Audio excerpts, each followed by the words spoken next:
Brian Norman versus Keyshawn Davis next. Interesting. Let's talk about it. Push the weight in no flex. Flex the live is 1 in the 6. Fit the runner, boy, you nigga, no question. You will run a motherfucker high stepping. Hey, you never had a big enough weapon. Motherfucker never learned your lesson. I'm a 88 pack nigga, boo. I'm a 88 pack nigga, boo. I mean, day walker, drink blood, fangs out, full moon, motherfucker change like a hoe, nigga. I'm just a nigga from the hood trying to stack a little cheddar for the money. Drew Titan, Bronx on deck. Shout out to the mighty LDBC. I'm gonna be very simple with this. Shout out to my brother Blue Blood Sports TV. Dropped this news yesterday. He said Top Rank may want this fight next for Keyshawn versus Brian Norman Jr. And look, I'm not candy coating anything anymore. These kids being that, and it's not all of them, but it's the ones that are in the limelight talking, and it's a domino effect. If your name is mentioned in the same sentence as Devin Haney and you're deemed as some sort of rival, all of a sudden, people like you. People seem to think that your talent not only supersedes Devin, but magically you become the Devin Haney stopper. That's what all of this is. That's what all of this is. I'm sorry, I said Devin Haney. Shining star for you to see what your life can truly be. And all I'm saying is make the fight. That's all I ever say. It's you ridiculous,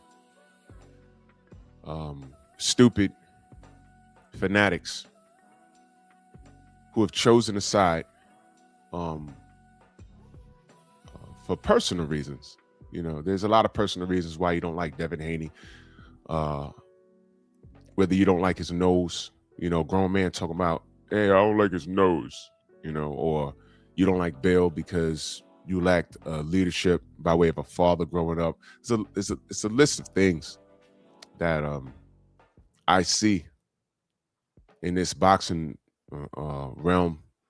And these are conversations that were never had in the 80s and 90s when I was coming up watching this sport.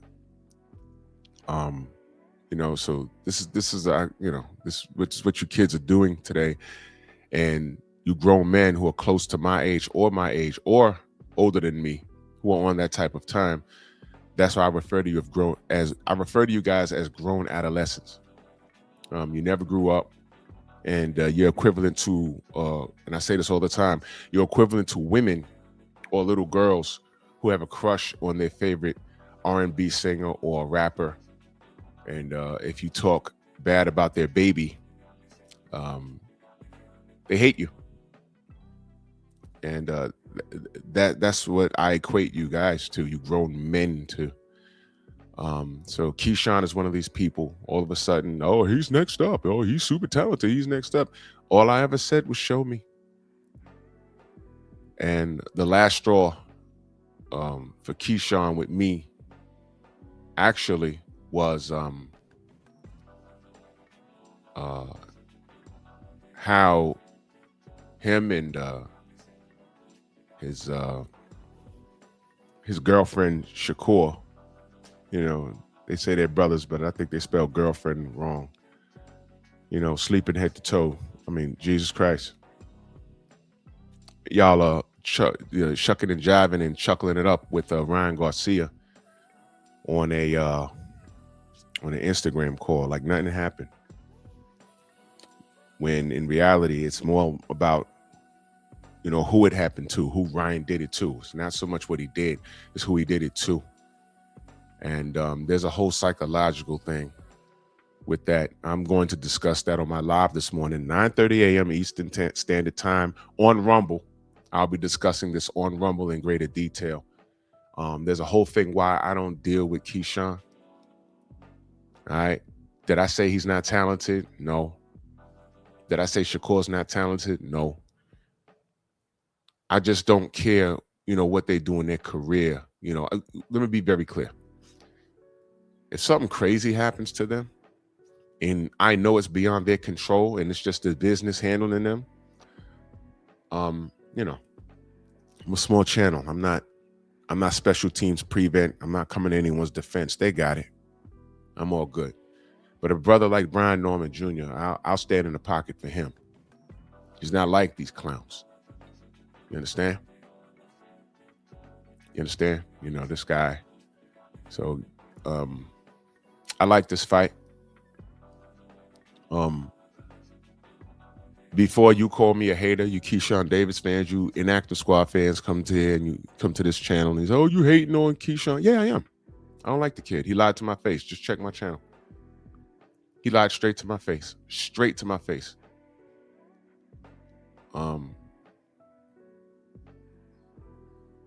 I tried to give him a lot of grace. I tried. I really did. But all this poor baby, or I'm just not. You're a product of a single mom, and your behavior shows that. You're a product of a single mom, a black single mother, and your behavior shows that. And I'm not gonna run down the list of things that he's done in this video. You wanna chop it up with me? 9:30. What's today? Thursday, May 21st, 9:30 Eastern Standard Time. I'll be live on Rumble. The link will be in the description. The link will be in the chat. This is a premiere. And y'all can pull up and we could talk about it. But I don't deal with this kid. But as it pertains to boxing, yeah, cool. Cool in the game. I like this fight. Keyshawn has tools. And I'll see what happens. Since y'all make things so personal or whatever. No, I don't want Keyshawn to win. I hope Brian knocks his head off. But Brian has to be on his A game. I didn't really learn anything from his last fight. Brian's always been a strong kid. References furnished upon request. My brother Tay Jones been telling me about Brian before. Y'all knew about Brian. You know what I mean? So Brian's still very dangerous. I didn't get to see what Ronnie Shields taught him in this last fight because,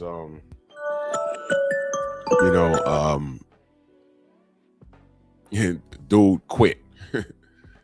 Dude quit. So we didn't get to see anything. But can Keyshawn beat Brian? Sure. Can Brian beat Keyshawn? Absolutely. Another reason why I want this fight is because Keyshawn will be going up to 147 like he's been saying he wanted to. You're going to call out Devin Haney, but you ain't jumping to the 147 rankings. Stop playing with the public, man. I mean, I know the average American boxing fan is stupid. The average boxing fanatic in America is stupid. Capital S, stupid. I know that. But stop playing with the fanatics, man. Go to 147 and do what you say you're going to do, kid. Your mama didn't teach you any better? Keep your word as a man. That's all you got. All this playing around on social media, man. You kids make me sick. This ain't no time for games, man. See y'all 9:30. Bronx on deck. Move!